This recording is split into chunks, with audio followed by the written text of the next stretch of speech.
Evangelho de Mateus, capítulo 22, a partir do verso 34. Diz assim: ao ouvirem dizer que Jesus havia deixado os saduceus sem resposta, os fariseus se reuniram. Um deles, perito na lei, o pôs à prova com esta pergunta: Mestre, qual é o maior mandamento da lei? Respondeu Jesus: ame o Senhor, o seu Deus, de todo o seu coração, de toda a sua alma e de todo o seu entendimento. Esse é o primeiro e maior mandamento. E o segundo, semelhante a ele: ame o seu próximo como a si mesmo. Destes dois mandamentos dependem toda a lei e os profetas. Amém? Senhor Jesus, nós, mais uma vez, nos colocamos à sua presença, certos de que nessa noite, Deus, o Senhor começou uma obra, o Senhor começou algo nos nossos corações. E o nosso desejo é que o Senhor tenha liberdade para terminar, Deus, aquilo que o Senhor já iniciou, aquilo que o Senhor começou nessa noite. Enquanto nós cantávamos, entoávamos canções ao Senhor, o Senhor começou uma obra nos nossos corações, o Senhor tem algo para nos dizer, algo para falar, algo para testificar nos nossos corações, algo para nos ensinar. Então, Jesus, que o Senhor termine hoje a boa obra que o Senhor tem, para que possamos sair desse lugar edificados, exortados, para que possamos sair desse lugar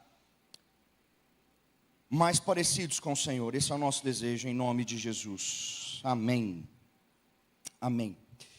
Queridos, ao longo dos evangelhos, por várias vezes, nós vemos os mestres da lei colocando Jesus à prova, fazendo perguntas para as quais eles já tinham resposta, perguntas levianas, muitas vezes, perguntas que eram para que Jesus respondesse e de alguma maneira a resposta dele o levasse a ser preso ou colocasse Cristo em maus lençóis. Então, várias partes do Evangelho nós vemos que esses doutores da lei tinham um hobby de acompanhar Jesus. Por onde Jesus estava, sempre tinham doutores da lei, fariseus, saduceus, muito próximos a ele. E contudo, as respostas de Jesus sempre deixavam esses homens desnorteados.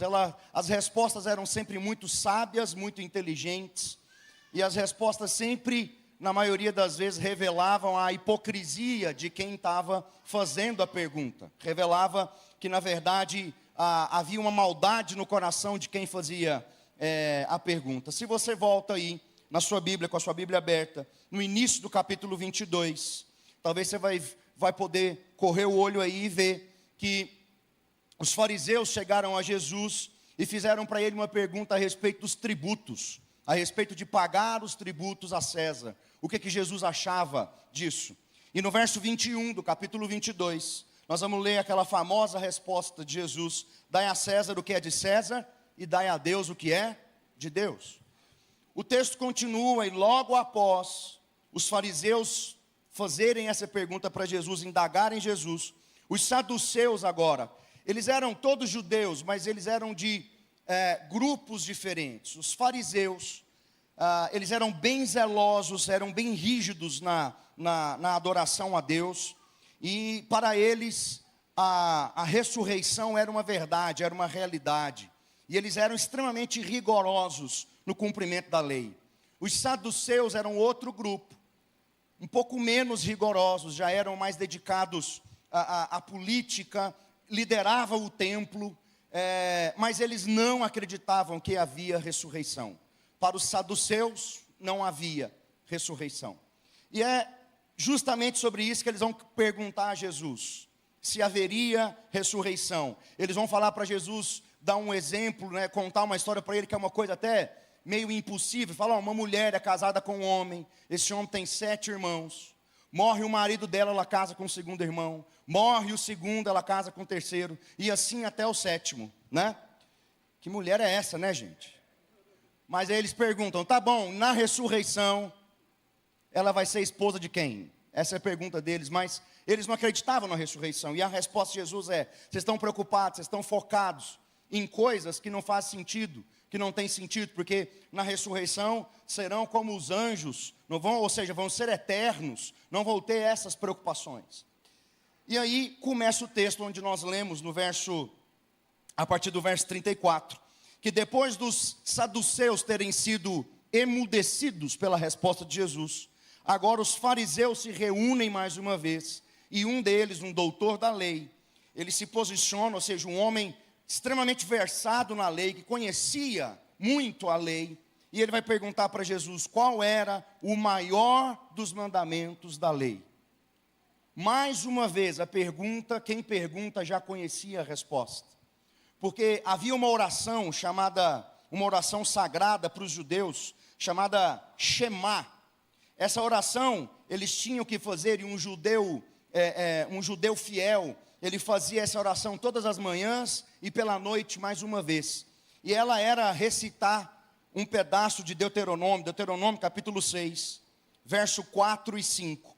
Ele tinha que recitar esse pedaço desse versículo, esse trecho de Deuteronômio, justamente por ser considerado o mais importante da lei.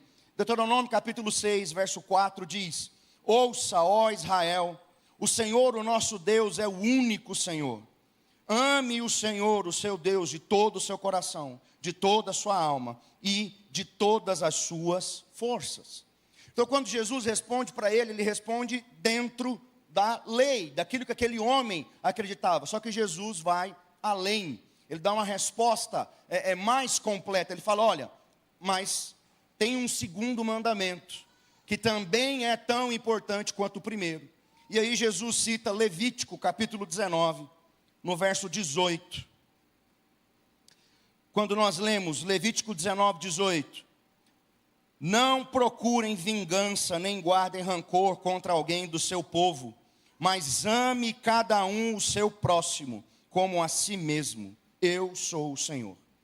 Então, Jesus responde, ele muito bem respondido, com uma resposta mais ampla do que aquele doutor da lei esperava.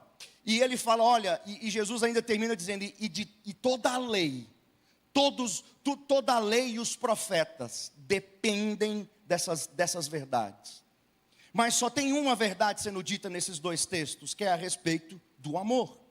Então o que a gente entende? Que toda a lei, todos os profetas, tudo isso que nós vivemos, tudo está fundamentado ao amor. O amor é o fundamento de tudo que se crê e precisa ser o fundamento de tudo que se faz. Porque senão, se perde o foco do amor, se perde o foco daquilo que se ama, o que vai acontecer é que vai se viver uma religião fria, sem vida. Vai se viver uma religião sem efeito. Porque o que dá vida, o que dá cor, o que dá brilho à religião, aquilo que acreditamos, a fé que professamos, o que dá a vida, a vitalidade àquilo que cremos, é o amor. Ele é o fundamento de todas as coisas, a base de todas as coisas. Então, sem amor, não tem sentido aquilo que vivemos, torna-se mecânico. E é justamente isso, por exemplo, que Paulo, escrevendo aos Coríntios, vai falar a respeito do amor, dele ser essa base, esse fundamento, esse motivo. Se você lembrar comigo, em 1 Coríntios capítulo 12, Paulo vai começar a falar lá dos dons do Espírito Santo. É onde nós lemos, por exemplo, sobre os 9 dons do Espírito, que nós cremos que ainda continuam fluindo na igreja, amém? Palavra de sabedoria, falar em línguas, interpretar em línguas, profecias. Essas coisas são todas verdades e muito poderosas para nós. Se nós buscarmos o Espírito de Deus, seremos cheios do Espírito de Deus e dos seus dons. Depois Paulo fala, no mesmo capítulo 12 de 1 Coríntios, ele começa a falar agora daquela metáfora tão conhecida a respeito da igreja ser um corpo, de cada membro ser de cada pessoa que compõe a igreja ser uma parte desse corpo, e que isso é muito importante para que tudo funcione muito bem. Só que aí depois, mais uma vez, ele fala dos dons, e aí a gente encerra o capítulo 12, lendo o seguinte: agora, eu vou falar com vocês a respeito de uma coisa muito mais superior. Então começa o capítulo 13 de 1 Coríntios, onde Paulo começa a descrever o amor. É como se ele estivesse dizendo, gente, não adianta, tudo que eu falei antes, os dons, mover nos dons, ser cheio do Espírito, uma igreja onde você vê aleijado levantar, cego ver, profecias, palavra de sabedoria, interpretação de línguas, mas se não tiver amor, não vale. E o capítulo 13 começa com Paulo apresentando, nos 3 primeiros versículos, a ineficácia de alguns elementos que para nós são fantásticos. Ele vai falar sobre espiritualidade, conhecimento, poder, fé, heroísmo, generosidade. São alguns dos elementos que ele cita só nos 3 primeiros versículos. E ele fala, todas essas coisas sem amor não valem. Se a gente puder ler 1 Coríntios, capítulo 13, verso 1, texto bem famoso. O apóstolo Paulo escreve, ainda que eu fale a língua dos homens e dos anjos, se não tiver amor, serei como um sino que ressoa, ou como um prato que retine. O que ele quer dizer com isso? Se o baterista vem ali e dá um tapa naquele prato, o que é que o prato fala quando ele retine? Nada. É só barulho. Não gera nada. É isso que ele está dizendo. Ainda que eu tenha o dom de profecia e saiba todos os mistérios, e todo o conhecimento, e tenha uma fé capaz de mover montanhas, mas não tiver amor, nada serei. Ainda que eu dê aos pobres tudo o que possuo, e entregue o meu corpo para ser queimado, mas se não tiver amor, nada disso me valerá. Então o amor é o fundamento do que cremos, o amor é o fundamento do que fazemos. Sem amor, aquilo que fazemos, aquilo que vivemos, se torna mecânico, frio, estranho, sem significado. Amém? Conseguiu me entender até aqui? Então, nosso objetivo hoje é analisar alguns dos elementos que nós temos que nos atentar a respeito do amor em relação a nós, a cada um de nós, de uma perspectiva individual, e obviamente em relação à igreja, ao fato de sermos corpo de Cristo. Algumas coisas relacionadas ao amor, que é o fundamento de tudo. Então, em primeiro lugar, a primeira coisa, nós devemos ser uma fonte de amor. Como assim? Nós, eu, você, mesmo manchados pelos nossos muitos pecados, mesmo sujos pelos nossos muito e terríveis pecados, Deus veio até nós com misericórdia e graça, nos entregou Jesus. Jesus morre na cruz, e a morte de Jesus na cruz, o sangue de Jesus naquela cruz, me purifica, te purifica de todo pecado. Amém? Ou seja, nós fomos alvo do amor de Deus. Em João nós vamos ler, porque Deus amou o mundo de tal forma, de tal maneira, que Ele deu o seu Filho, para que todo aquele que nele crê não pereça, mas tenha vida eterna, misericórdia. Ele nos alcançou com essa misericórdia. Em Romanos 5:8, Paulo escreve, mas Deus demonstra seu amor por nós. Cristo morreu em nosso favor, quando ainda éramos pecadores, sujos, imundos por os nossos pecados. Cristo nos amou, Deus nos amou, Deus entregou Jesus, o que Ele tinha de mais precioso, o próprio Deus se fez homem, morreu por nós. Ou seja, o amor de Deus sobre nós é completo. Não tem nenhum beco, nenhuma parte das nossas vidas que não é iluminado por esse amor, aquecido por esse amor. Nós não somos abandonados em nenhuma parte da nossa existência. Paulo fala isso escrevendo para os irmãos de Éfeso, em Efésios, capítulo 3. Ele vai falar a respeito justamente da capacidade do amor de Deus nos cobrir por completo. Ele fala, Efésios 3,16. Oro para que, com as suas gloriosas riquezas, Ele os fortaleça no íntimo do seu ser, com poder, por meio de seu Espírito, para que Cristo habite em seus corações, mediante a fé. E oro para que vocês, arraigados e alicerçados em amor, possam juntamente com todos os santos compreender a largura, o comprimento, a altura e a profundidade e conhecer o amor de Cristo, que excede todo o conhecimento, para que vocês sejam cheios de toda a plenitude de Deus. Paulo está falando de uma tridimensionalidade do amor, a altura, a largura, o comprimento, a profundidade, ou seja, em todos os cantos da nossa vida, em qualquer parte dela, o amor de Deus nos alcança. Olha o quanto isso é poderoso, nós somos amados por completo pelo Senhor. Em todas as partes, sem exceções, Ele nos ama, e a prova é que Ele nos deu o seu Filho. Isso é maravilhoso. Agora, o amor, ele exige uma resposta. E a resposta é o que Jesus coloca como principal da lei. Você vai amar então. Amarás o Senhor, o seu Deus, de todo o seu coração, de toda a sua alma, de todo o seu entendimento. Você vai ser então, diante daquilo que foi feito por você, diante desse amor direcionado a você, você não pode represá-lo. Você vai ser uma fonte desse amor. E você vai demonstrar esse amor pelo Senhor e pelos irmãos, pelos outros. Então, se a gente voltar em Mateus 22, 37, nós vamos ver o que Jesus fala mais uma vez. Ame o Senhor, o seu Deus, de todo o seu coração, de toda a sua alma e de todo o seu entendimento. Coração fala das fontes do nosso querer. As fontes do nosso querer. Dentro de nós queremos um monte de coisa. O que Jesus está falando? Tudo que você quer seja direcionado a amar a Deus. Que você queira porque você quer agradar a Deus com aquilo que você quer.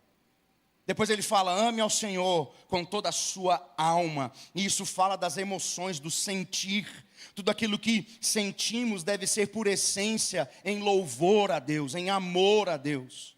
E depois ele fala, todo o seu coração, toda a sua alma e todo o seu entendimento. Entendimento aqui é razão, racionalidade. De forma pensada, consciente, nós temos que expressar amor ao Senhor.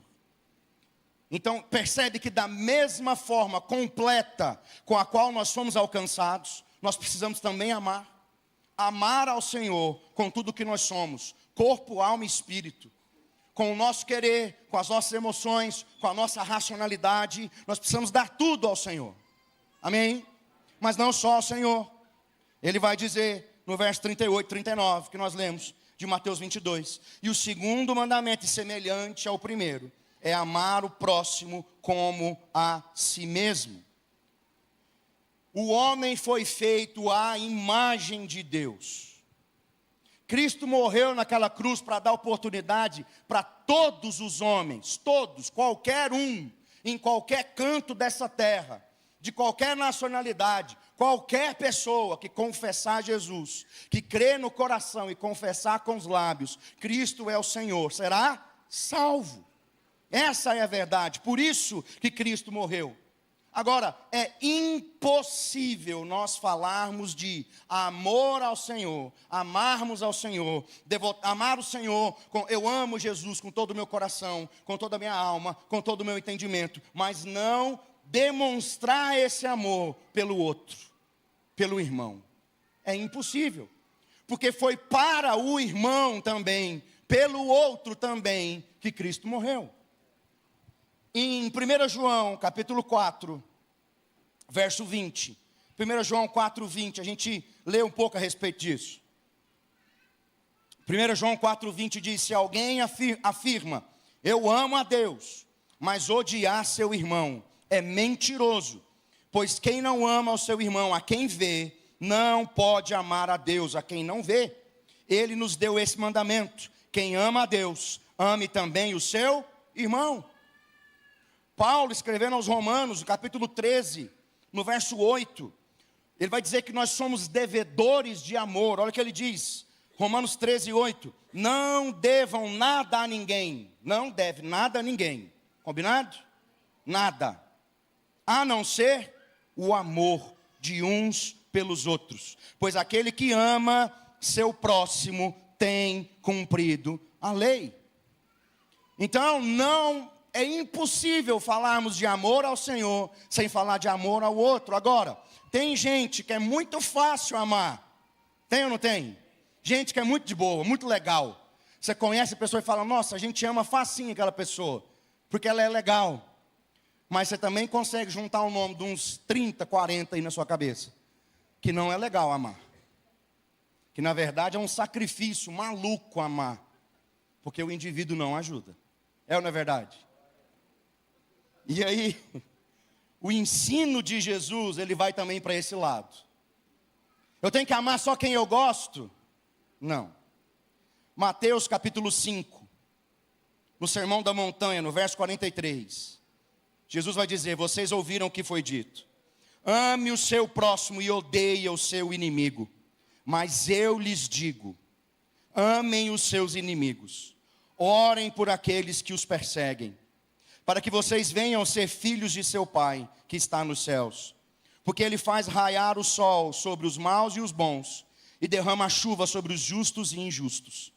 Se vocês amarem aqueles que os amam, que recompensa receberão? Até os publicanos fazem isso.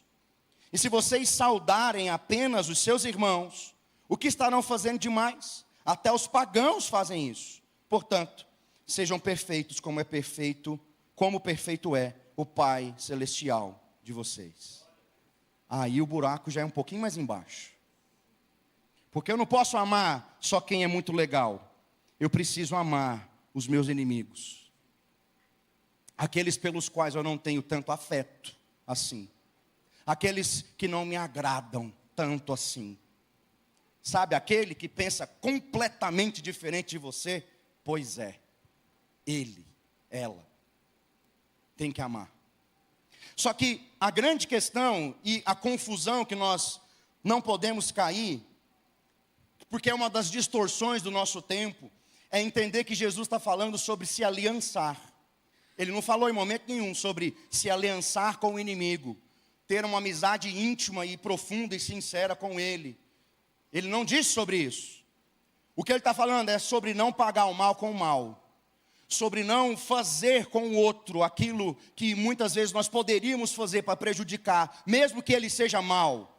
Não pague o mal com o mal. Não faça, não devolva o mal simplesmente pelo mal. Mas ore por aquele que fez o mal contra você.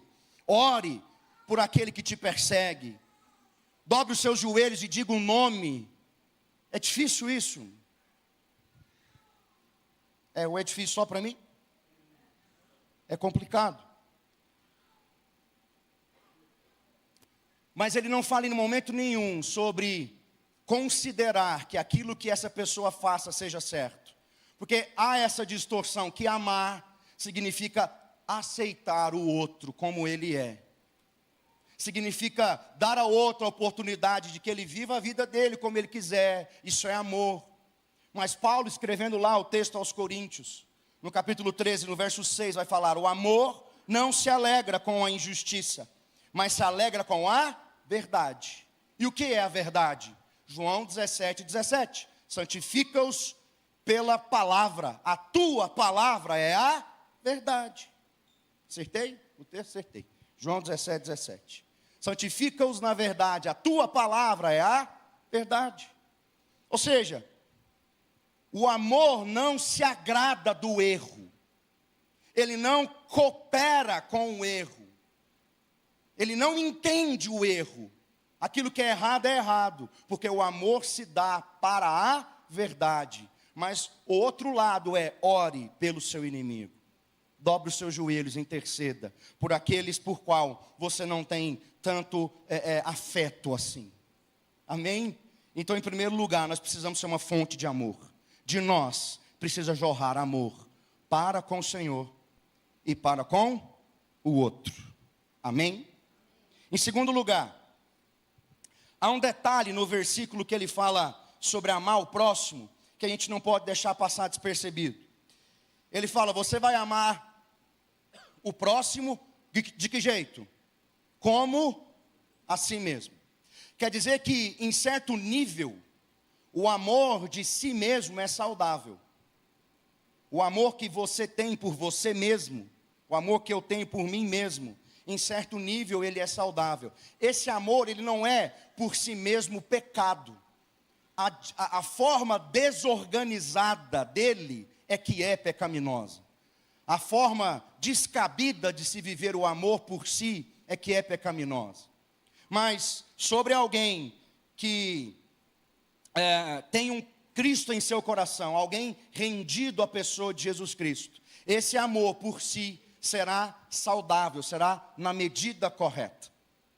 A Escritura vai dizer em 1 João 4,8, quem não ama não conhece a Deus, porque Deus é amor. Essa é uma verdade, isso é básico. O Senhor, Ele é amor, mas o problema é que o contrário dessa verdade se torna um buraco para nós, um grande problema para nós. Deus é amor? Sim ou não? Mas o amor não pode ser um Deus. O contrário não pode acontecer. Porque se o amor se torna um Deus, nós vamos com certeza entronizar o ego nos nossos corações. Se o amor se torna um Deus, nós vamos pegar aquilo que o amor é a dilatação, o crescimento desordenado do amor por mim mesmo. É o amor que se torna um Deus. É quando o meu ego está no trono. Era isso, por exemplo, que acontecia com aqueles fariseus e saduceus e doutores da lei. Eles sabiam que Jesus era o Messias, eles sabiam. Teve momentos deles falar assim, gente, o que nós vamos fazer agora? Literalmente. Por exemplo, quando Jesus ressuscitou Lázaro, eles falaram, e agora? Tipo, é inegável. Mas eles não se curvaram. Eles não entenderam que aquele homem simples, que aquele indivíduo sem pomposidade, sem glamour, era o Messias, que eles tão glamurosos, com suas vestes, com suas posições, estavam esperando. Ego. Era isso que reinava no coração daqueles homens. Não pode ser esse o Cristo que eu estou esperando. Não é a respeito desse Cristo que eu estudei na lei. Este homem não pode ser o Messias. Consegue entender? Aí a gente fala assim, malditos, mas a gente faz igual. A gente faz igual. Nós colocamos e fazemos do amor o nosso Deus. E nós nos colocamos numa posição, num lugar onde nós nos amamos muito. E o amor começa, e o ego começa a ser inflado. Você vai ler em Lucas 18, do 9 ao 14. Só para te dar outro exemplo.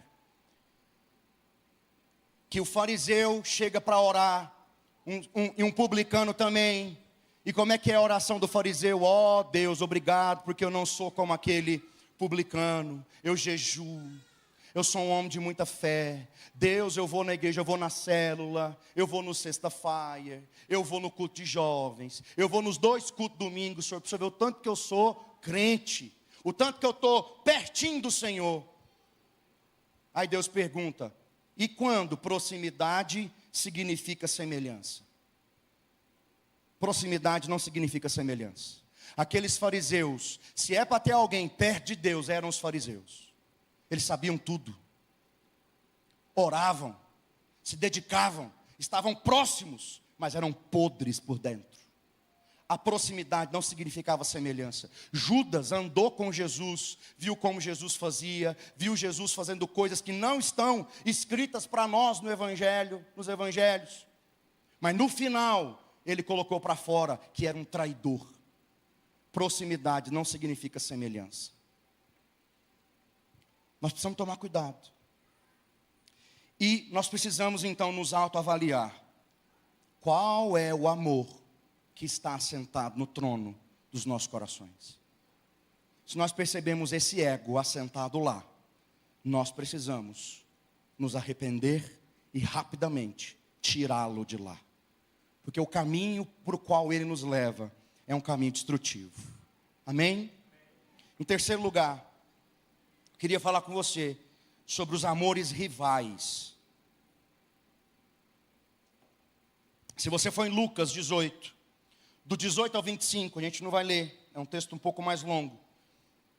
Mas nós vamos ler lá a história de um jovem rico, texto muito famoso. Ele chega e pergunta para Jesus o que ele deveria fazer para herdar o reino, e Jesus dá a resposta que ele queria ouvir, categórica, clássica. Obedece os mandamentos, não mata ninguém, tenha bom testemunho, honra seu pai e sua mãe, obedece a lei, vai dar certo. Aí o homem fala, isso aí tudinho, eu tenho feito, tudinho. Tem mais alguma coisa? Aí Jesus fala, tem. Vende tudo que você tem, dá aos pobres, vem e me segue. Aí como tem os esquemas na internet agora, né, as trends, né, eu acho que o jovem rico olhou para Jesus e falou, isso aí me quebra. Aí não dá. E o texto diz que ele sai triste, porque ele era muito rico. É como se ele olhasse para a riqueza dele, e olhasse para o que Jesus disse e falasse, não dá, é muito dinheiro, é muita coisa, eu tenho muito, como que eu vou vender tudo? O senhor não vai deixar nem um pouquinho comigo? Tudo, vende tudo e me segue. Não dá. E aí Jesus, o texto termina com Jesus dizendo, Lucas 18, 24, vendo aquele homem entristecido, Jesus disse, como é difícil aos ricos entrar no reino de Deus. De fato, é mais fácil passar um camelo pelo fundo de uma agulha do que o rico entrar no reino dos céus. O que Jesus está dizendo? O problema não é a riqueza, de maneira nenhuma. Ele está dizendo, é mais fácil algo impossível acontecer, que é um camelo passar por buraco de uma agulha, do que alguém que tem um amor rival, deixar esse amor. E aí, irmãos, nós precisamos mais uma vez, eu e você, fazemos essa autoanálise. Quais são os nossos amores que entram em oposição ao amor ao nosso Senhor? O que nós amamos mais do que amamos a Deus? Qual é a coisa que se Jesus chegar para mim, para você hoje e falar assim, me dá, desiste desse negócio, você vai falar, não tem jeito, é meu sonho, isso aqui é minha vida, como é que eu vou desistir disso? Como é que eu vou deixar isso? E Jesus está dizendo, dá para mim, desiste, deixa isso de lado. Você vai se lembrar junto comigo da história de Abraão, um homem velho, casado com uma mulher velha, estéril, estava na dele, tranquilo. Deus chega para ele e fala, olha, você vai ter um filho, vou te dar um filho. O cara espera 25 anos, já era velho, ficou 25 anos mais velho, tem um menino, filho da promessa. E aí num belo dia, está tudo bem, o menino está grandinho, fortinho, tudo certo. Deus chega para Abraão, Gênesis 22, verso 2, e vai dizer para ele, então disse Deus, toma o seu filho, o seu único filho, Isaque, a quem você ama, e vá para a região de Moriá, sacrifique-o ali como holocausto num dos montes que eu lhe indicarei. Ele chegou para Abraão e falou para Abraão, você gosta, não gosta? É bom o menino, não é? Mata. Você vai matar, vai oferecer para mim. Sabe o que mais me impressiona nesse texto? Porque seria muito tranquilo se no capítulo 22, no verso 3, a gente começasse a ler um diálogo de Deus com Abraão, de Abraão com Deus. Abraão tentando negociar, Deus pensa, o Senhor não está pensando, o Senhor falou que ia me dar, agora o Senhor está pedindo. O Senhor não é Deus de destruição, o Senhor é Deus de morte, o Senhor é Deus de vida. O Senhor nunca pediu sacrifício para ninguém, por que eu vou ser o primeiro? Ou a gente não vê Abraão armando uma forma de fugir, não, no verso 3, nós vamos ler que no outro dia de manhã ele levantou, resoluto, decidido, ele pegou o menino e ele caminhou para Moriá, decidido a degolar o rapaz. Por quê? Porque ele não amava o menino? Sim, mas tem uma coisa que ele ama muito mais. Tem uma coisa que não dá para negociar, um Deus. E ele pediu para que eu entregasse a ele isso. Nós sabemos que no fim da história era só uma pegadinha. Era só um teste.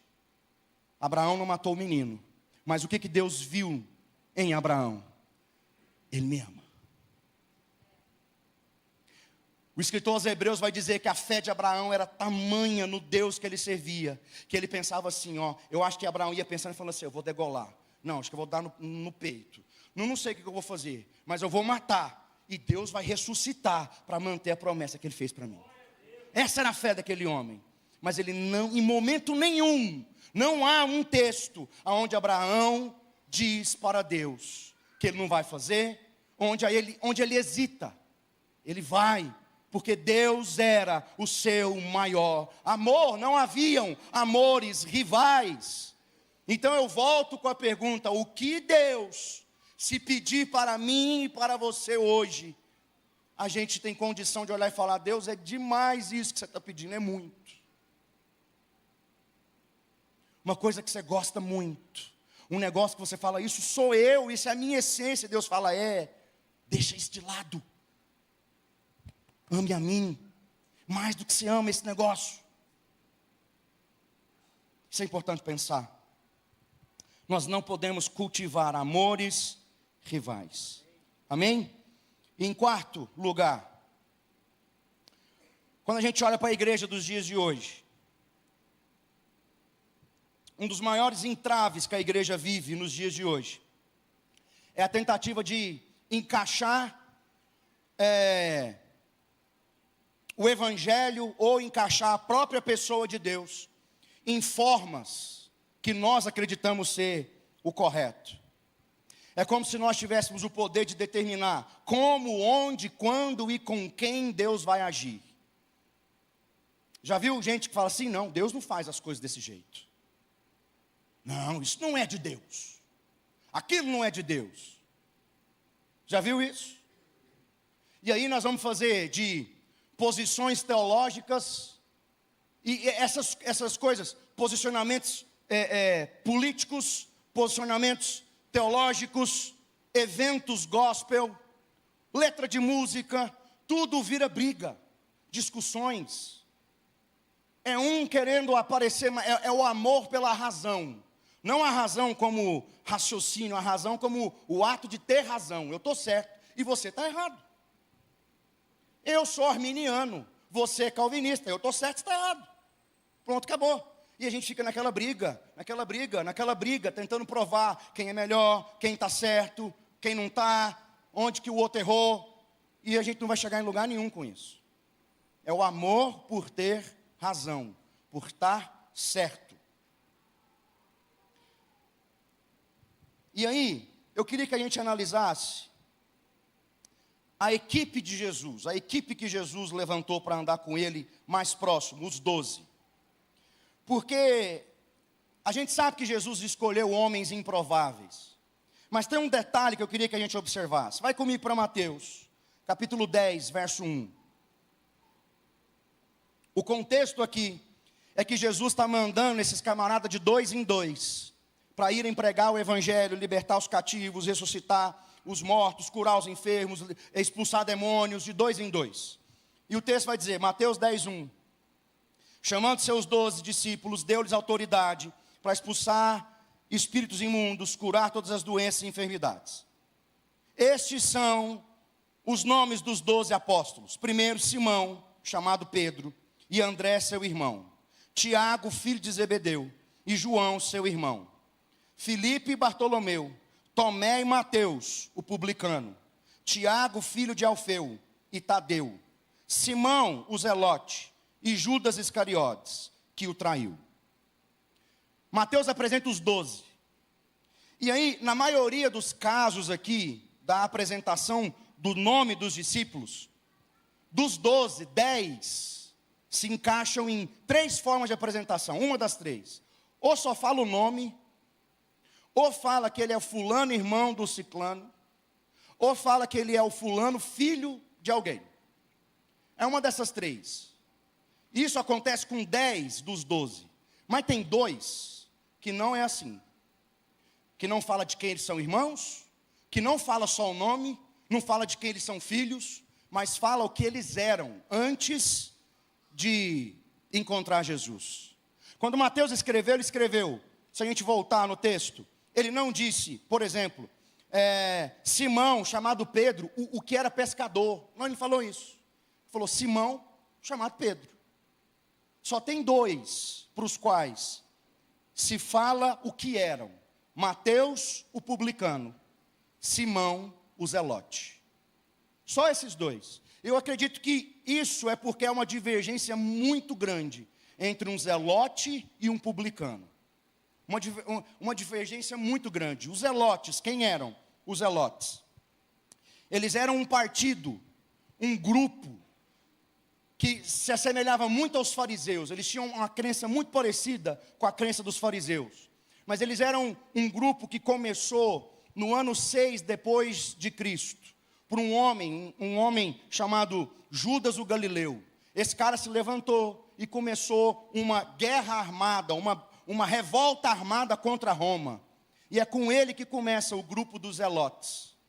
Esses indivíduos, esse grupo, eles viviam um pouco afastados, marginalizados. E uma coisa que para eles era inaceitável era o fato de pagar tributo, de ter que pagar impostos ao imperador pagão. Porque o dinheiro deles deveria ser para Deus e não para o imperador, um homem pagão. Para eles era um absurdo isso. E eles acreditavam que se fosse necessário, podia se pegar em armas e ir para uma revolta armada contra Roma. Esse era os zelotes. E estava lá nos 12 de Jesus, Simão, o zelote. Do outro lado, Mateus, o publicano. E quem eram os publicanos? Os cobradores de impostos. Um judeu, que cobrava imposto do povo dele, para dar para quem? Para os romanos. Um homem que na maior parte dos casos, eram corruptos, malvados, que se tinha que cobrar 100, cobrava 500, que tirava de um povo. Você acha que o zelote gostava do publicano? É claro que não. É óbvio que não. Havia entre os dois uma divergência de ideia, tamanha, era água e óleo, não tinha nada a ver um com o outro.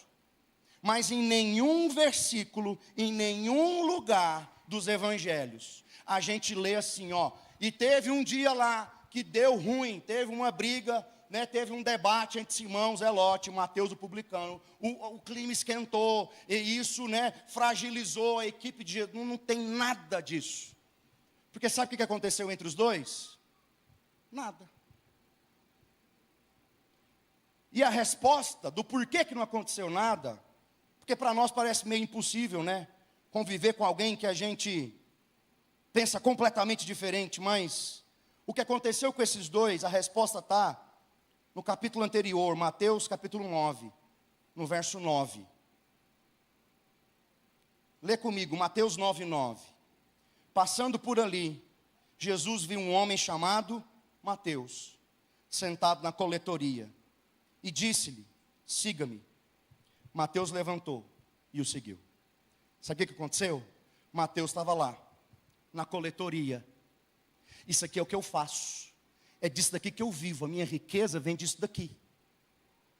Desse dinheiro, desses impostos. Isso aqui é a minha vida, é o que eu amo.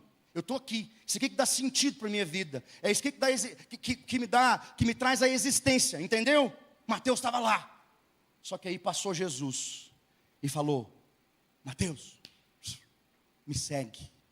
Mateus se levanta. Deixa para trás a coletoria. Deixa para trás aquela vida. Deixa para trás aquele modo de enxergar as coisas. Deixa para trás aquelas ideias, porque agora ele achou outro amor. A mesma coisa aconteceu com Simão Zelote. Um homem que acreditava, vamos pegar em arma contra Roma, vamos matar todo mundo, vamos. Impostos não. Ainda bem que não perguntaram para Simão, tem que dar, Simão, o imposto? Pensa. Pergunta para Jesus, e aí, tem que dar imposto para César? Não sei, pergunta para Simão. Tem que dar, Simão, imposto. Consegue entender? Aquele homem não importava mais com isso. Porque agora ele encontrou um amor pelo qual vale a pena morrer. Vale a pena morrer por ele. Vale a pena. Ideologias são humanas, são ideias humanas. A gente concorda, a gente discorda. Ele é tudo em todos. Ele é para a eternidade. Ele é para sempre. Ele, não as nossas ideias. Já pensou se a gente chega no céu e Jesus fala assim: nem os arminianos, nem os calvinistas. Está todo mundo errado. Já pensou? Brigamos à toa. Porque Ele é o que importa. Ele. Queria que você já ficasse de pé. E eu queria que você escutasse comigo um texto de Paulo aos Efésios. Se você puder, por favor, fechar os seus olhos, colocar a mão no seu coração e escutar esse texto comigo. Paulo, escrevendo aos irmãos de Éfeso, no capítulo 4, no verso 1, ele vai dizer: como prisioneiro no Senhor, rogo-lhes que vivam de maneira digna da vocação que receberam. Sejam completamente humildes e dóceis. Sejam pacientes, suportando uns aos outros com amor. Façam todo o esforço para conservar a unidade do Espírito pelo vínculo da paz. Há um só corpo, um só Espírito. Assim como a esperança para a qual vocês foram chamados é uma só. Há um só Senhor, uma só fé, um só batismo, um só Deus e Pai de todos, que é sobre todos, por meio de todos e em todos. E a cada um de nós foi concedida a graça, conforme a medida repartida por Cristo. A cada um de nós. Queridos, há um só Deus, um só Senhor. E nós estamos hoje diante dele. E nós precisamos nos arrepender dos nossos amores rivais. Nós precisamos nos arrepender de darmos mais importância a ideias humanas do que ao Filho de Deus. Então você pode começar a orar. Eu não sei o que você tem amado mais do que amado ao Senhor. Mas eu sei, irmãos, o que eu tenho amado mais do que amado Jesus. E a gente podia hoje, nessa noite, clamar a misericórdia dele e dizer: Senhor, por favor, queime os outros amores.